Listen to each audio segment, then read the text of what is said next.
9072 TigerBots have made their mark on the Chesapeake District with not just one, but two highly competitive robots, resulting in 2 district event wins and now district championship finalists.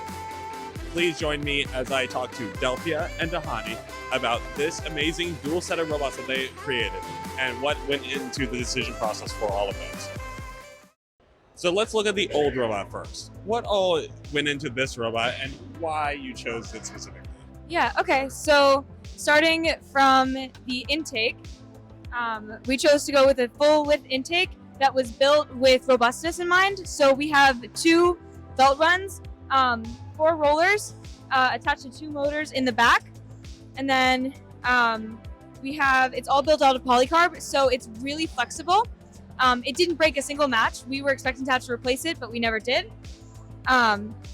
Now, because this is our old robot, we have had to take some of the parts off, but this is mostly what the original robot is. Then we have this double spindexing system over here, which takes in the balls from the intake and puts them into this tunnel over here, where we have a kicker wheel right here. And then going up to here, we have our flywheel, which we discovered for better packaging since we do have 2 turrets. We have 2 motors in here, vortexes that are actually in the flywheel itself, and then it's connected to through with a shaft. Another special thing is that our turrets are belted together, so they move together. And then because we have 2 turrets, we have a lot of wires. So in order to do that, we have a very special wire management system that Devin came up with. Before we get to our next segment, we'd like to thank the following. Kettering University's cutting-edge programs and their experiential co-op model seamlessly blend the professional and academic worlds, offering hands-on, future-focused learning that empowers students to pursue new ideas and inspires other institutions to follow their lead. Don't just be ahead of the curve, create the curve. Get more information at kettering.edu/first. It isn't too late to order competition apparel for your team at FRC Tees. Founded by FIRST alumni and offering a free 14-day turnaround with expedited options available, go to frctees.com to see why hundreds of teams are making FRC Tees their first choice for their apparel needs. That's frctees.com. Probably one of the most challenging parts of our robot was getting these wires to work with our turrets. Our turrets actually had a 720 degrees of rotation, so 360 clockwise, 360 counterclockwise from this position, which allowed us to shoot from anywhere on the field, including while moving, which went into our core design of getting the balls out of this from basically anywhere on the field. We wanted to be as undefendable as possible, having the highest ball output we could. To accomplish that, we have these cables right here. These are our turret cables. Each one pulls out one way, goes back when it gets to this position, and then pulls out the other way as it turns the opposite direction. That allows us to get 360 degrees of rotation. Each cable has 2 power cables for our motors, a PWM cable for our servos, and a pair of CAN wires for our control. The hardest part was getting these wires to move consistently without jamming. We spent probably a week prototyping, CADing, testing, all of that.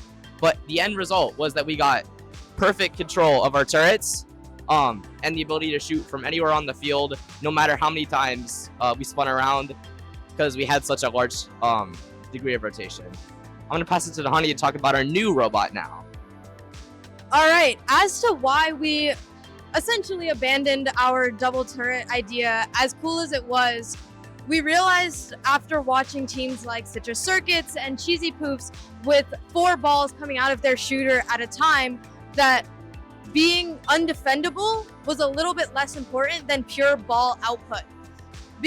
One of the things that really helped us this season, and the reason we decided to rebuild, is because we did a week 1 and week 2 competition. So we had 4 weeks until our district championships, almost another entire build season.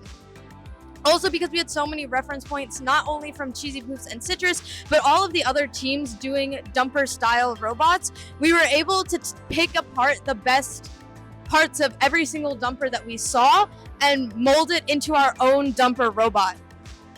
If you come here, we have an extending hopper that extends with our slap down intake.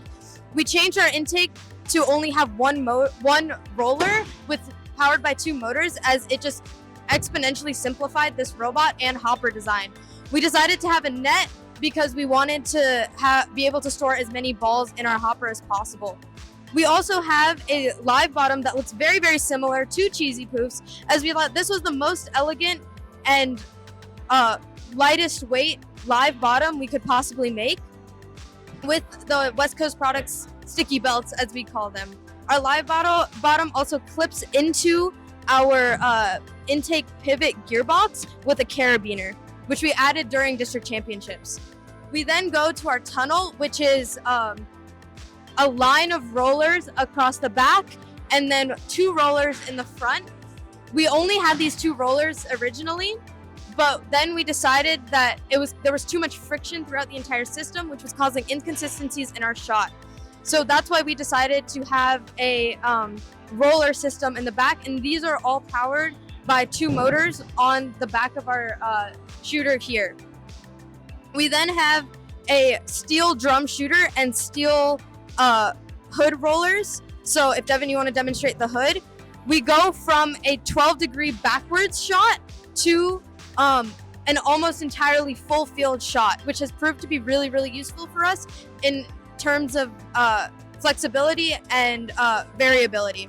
We then move on to the back, which is where all of our motors for our shooter pivot, and our tunnel system are. We saw that here, Cheesy Poofs had a climb, but we decided, okay, we can use that space and have all of our wiring and make all of our wire runs for our shooter extremely short. That's the mechanical side of this robot. This has proved to be a very, very good bot for us, despite having some difficulties throughout district championships, and we're really proud that we were able to rebuild this robot in such a short time frame. All right. Well, on behalf of Fun, thank you guys so much for taking the time out of your day. Congratulations on such a phenomenal season for you guys. Thank you. And I can't wait to see what you guys do at the World Championship. Thank you so much. Thanks for watching. Don't forget to like, subscribe, and click the bell to stay up to date on future fun videos. It isn't too late to order competition apparel for your team at FRC Tees. Founded by FIRST alumni and offering a free 14-day turnaround with expedited options available, go to frctees.com to see why hundreds of teams are making FRC Tees their first choice for their apparel needs. That's frctees.com. Kettering University's cutting-edge programs and their experiential co-op model seamlessly blend the professional and academic worlds, offering hands-on, future-focused learning that empowers students to pursue new ideas and inspires other institutions to follow their lead. Don't just be ahead of the curve, create the curve. Get more information at kettering.edu/first.